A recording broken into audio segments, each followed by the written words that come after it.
안녕하십니까. 21일자 조선일보에서 본 두 건의 기사가 매우 인상적이었습니다.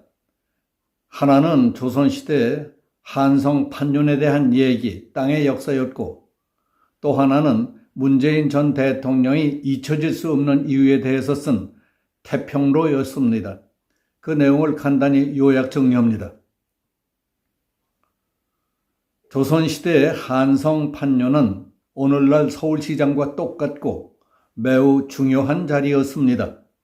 1395년 조선 개국 초부터 1907년 대한제국 마지막까지 512년 동안 서울시장은 2012명이었습니다.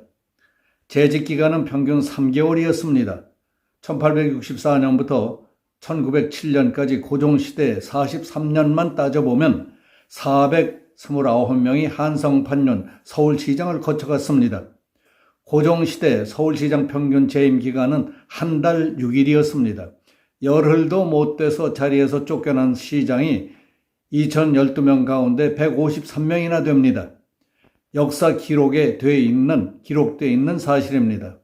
시장이 해야 할 일은 호조, 시장, 가옥, 전답, 임야, 도로, 교통, 하천, 세금 등 지금 서울시장과 다름없는 종합행정이었습니다. 사법권까지 갖고 있었습니다. 뿐만 아니라 어전회의에 출석해서 국정을 논하고 대중국 외교에도 관여하는 막강한 벼슬이었습니다.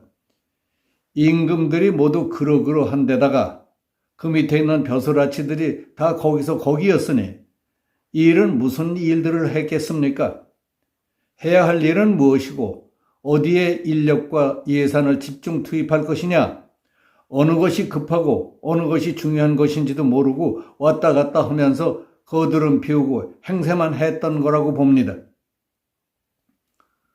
백성들은 워낙 아무것도 모르고 종이나 마찬가지였으니까 눈치채고 안다 한들 무슨 얘기를 할 수 있겠으며, 귀에 들어갔다 하면은 아가리를 찢고 주리를 틀 텐데 모두들 꿀먹은 벙어리였을 겁니다.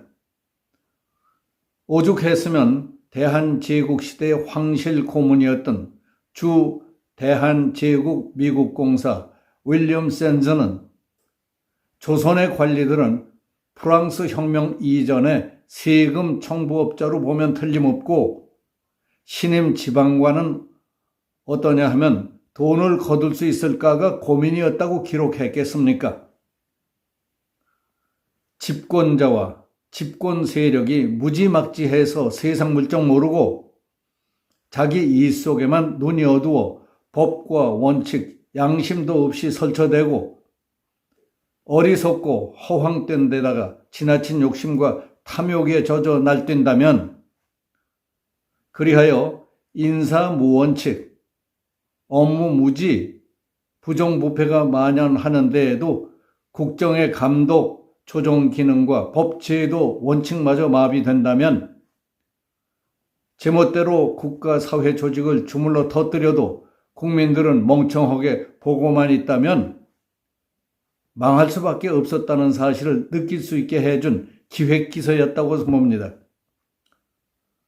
문재인은 재임 기간 동안 잘못한 것이 하도 많기 때문에 언젠가 들통날 것이 두려워 통계 조작까지 했을 뿐만 아니라 공수법과 검수완박법까지 만들어 검찰 수사를 무력화하려고 했다는 칼럼, 태평로 역시 울림이 매우 클 것으로 기대됩니다. 문재인 정부는 분식이 유독 심해서 국가 통계까지 조작한 의혹을 감사원이 조사 중입니다. 문재인이 소득주도 성장을 내세워 최저임금을 급속히 올리자 취업자 증가 폭이 크게 줄고 하위 20% 계층의 근로소득이 37%나 급격히 감소했습니다. 그러자 통계 기준과 계산 방법을 바꿔서 최저임금 인상의 긍정적 효과가 90%라고 주장했습니다. 그 과정에서 말 안 듣는 통계청장을 교체했습니다.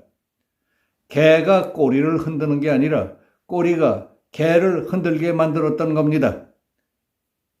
탈원전을 밀어붙이기 위해 월성 1호기의 경제성을 축소 조작했습니다. 부동산 실패를 감추기 위해 집값 통계도 왜곡했습니다. 널리 사용되는 KB 금융통계로는 서울 아파트 시세가 4년간 2배 가까이 폭등했는데 문정부는 표본 수가 극히 적은 부동산원 통계를 근거로 14%밖에 안 올랐다고 우겼습니다. 부동산원 통계는 작성 과정에서 가격 급등 아파트를 고의로 누락시키거나 상승분을 줄여 입력한 정황도 있는 것으로 알려졌습니다. 그런데도 문정부 청와대 출신 야당 의원은 통계 왜곡이 아니라 통계 체계 개선이라고 우기고 있습니다.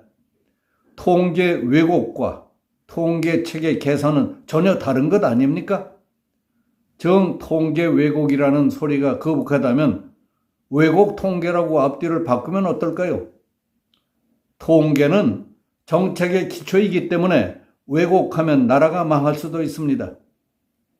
그리스는 13.6%였던 국내 총생산 대비 연간 재정 적자 비율을 6%라고 축소 발표했다가 국가 부도를 맞았습니다. 문재인 정부는 겁도 없이 외국과 관련된 일들도 분식했습니다. 사드 전자파가 인체에 해가 없다는 검사 결과는 숨기고 일본 후쿠시마 원전 사고로 1368명이 사망했다며 터무니없는 괴담을 직접 퍼뜨렸습니다. 2019년 한일 군사정보보호협정 파기 후 미국의 이해를 구했고 미국도 이해했다고 했지만 미국 정부는 즉각 그런 적이 없다 하고 부인했습니다. G7 정상회담 단체 사진에서 다른 나라 대통령 모습을 잘라내고 마치 문 전 대통령이 가운데 서 있는 것처럼 조작해서 배포했습니다.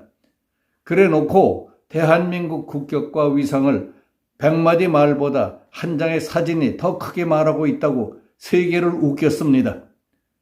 사진 조작이 펑크나고 드러나자 제작상 실수였다고 거짓말을 했습니다. 북한의 서해 공무원 사살 소각 사건 때에는 월북몰이를 위해 군과 국정원 첩보를 삭제했습니다. 유족의 자료 열람 요구를 거부하고 대통령 기록관에 봉인해버렸습니다. 그리고 새 정부가 이 일을 조사하자 무례하다고 문재인이 직접 호통을 쳤습니다. 본 모습, 잘못이 드러나는 게 싫은 겁니다. 퇴임 후 잊히고 싶다는 문재인의 말은 퇴임 후 수사나 처벌을 받고 싶지 않다는 말입니다. 민주당은 잊힌 문재인을 만들기 위해 대선에 지자마자 검찰 수사권부터 빼앗았습니다. 검찰 대신 감사원이 문재인 정부의 잘못을 지적하자 감사완박법을 만든다고 합니다. 민간인이 된 전 정부 공직자를 감사 대상에서 제외한 이 법은 누가 봐도 문정부 방탄법입니다. 국민을 속이고 거짓이 드러나면 아니라고 우깁니다. 우겨도 안 되면 법을 바꿔서 수사나 처벌을 못하게 합니다. 잊을만 하면 이런 일이 반복되니 국민이 잊으려야 잊을 수가 있습니까? 윤석열 정부는 문 정부를 반면교사로 삼아야 합니다. 온갖 쇼와 분식으로 국민을 잠깐 속일 수는 있어도 진실은 언젠가 꼭 밝혀지게 돼 있습니다. 최소한 거짓말은 하지 말아야 합니다. 윤석열 정부는 이것만 지켜도 성공한 정부가 될 것이 확실합니다. 여기서 마치겠습니다. 감사합니다.